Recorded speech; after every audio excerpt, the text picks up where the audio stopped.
coverage of the European LCS as I'm here with Quickshot and Joe to take a closer look at Alliance's win from that last match.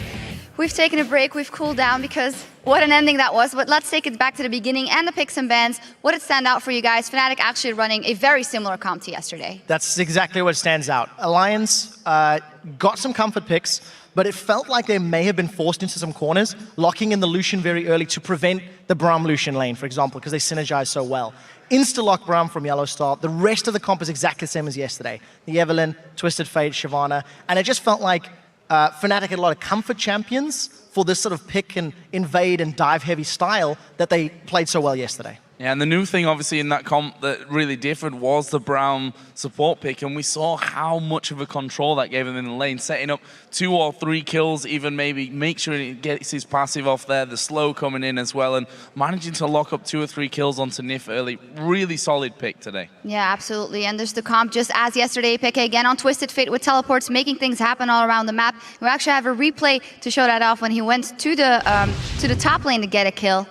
So one of the things I want to highlight about Peke's Twisted Fate is this is 8 minutes in. And if you contrast his first Destiny to Nick's first Destiny earlier in the day, he actually secures a kill. Let's just roll this one out. And notice how smart Cyanide is. He had ganked bottom lane twice at this point already. And the moment Peke had become unlocked with his Destiny, Cyanide is there to back up Xpeke, goes for the tower dive, they get through the intervention and they secure a relatively easy and safe kill on to Wicked. The reason we show that clip right now in comparison, in regards to the fact Alliance still won, is Fnatic had complete control.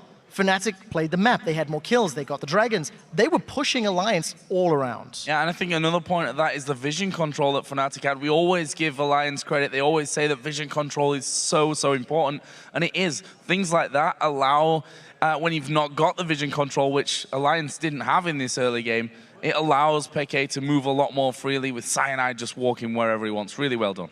Absolutely, and then what we actually kind of fear if you look at that game, Fnatic's doing really well, but they tend to drop it when it comes to the mid game, and in spectacular fashion, I must say, in this game specifically. We'll actually have a replay of the dramatic finish of that game if we can get that up on your screen, because it was quite unbelievable. Yeah, it's not often you get a fully committed base race. And this is Alliance, even though they've been bullied and pushed around, you'll notice they're actually even on gold, and they've just got better positioning on this mid lane. 5 members are there, and you'll see that Reckless is off on the sideline. Keep your eyes on the minimap as we actually roll this clip out. And Alliance are very committed to the push. They grab 1 tower, and you'll see again, Reckless is just hanging out on the sideline. It's like a half-committed defense from Fnatic. Pause right here. Now, take a look at Fnatic's positioning. You've got Yellowstone Soas trying to defend, Cyanide's looking for a flank, and Peke and Reckless, they're sort of half-committed. Fnatic don't know if they're all in or they're all out. And communication and decisiveness in these stages is very crucial. It's about this point that I believe Alliance are going, let's go, let's just all in, let's get the in-hit. So keep rolling through the clip, and do pay careful attention to the minimap. Peke is pulling back, Peke is coming back to defend, and at this point, he's going to decide, oh, hang on, actually, you know what, let's base race. I'm going to go to try help Reckless out. He goes back to the in-hit. You've got 5 pushing versus 2 pushing. It's always going to be an advantage of Alliance, and at 23 minutes, Alliance just find themselves a win. Yeah, and it was the calls here that cost Fnatic this entire thing. You see Cyanide just doing laps almost, waiting to get his ultimate down there. As soon as he appears, Peke had already pulled back there as well, and quite frankly, Alliance, even though, as we heard at the end of the game, and we always say this about Alliance, and remember back to that video where they're like, just stay calm during team fights, and then they're all screaming all at once. Didn't matter in this case because they were going for one single thing, but Fnatic obviously needed to make a clear call there, and that call obviously just wasn't in place. The question for me is what was happening in the communication for Fnatic's side, because there was 3 Fnatic members trying to defend the inhibitor turret, and it was at that point that a clear call needed to be made. The 3 of us are going to throw our lives at here to get some kills and defend, and if those 3 didn't kill members of Alliance, they were always going to lose the base race. Alternatively, why would you try and race 5 members when you've got a Twitch and a Twisted Fate at 23 minutes? You're not going to just delete towers.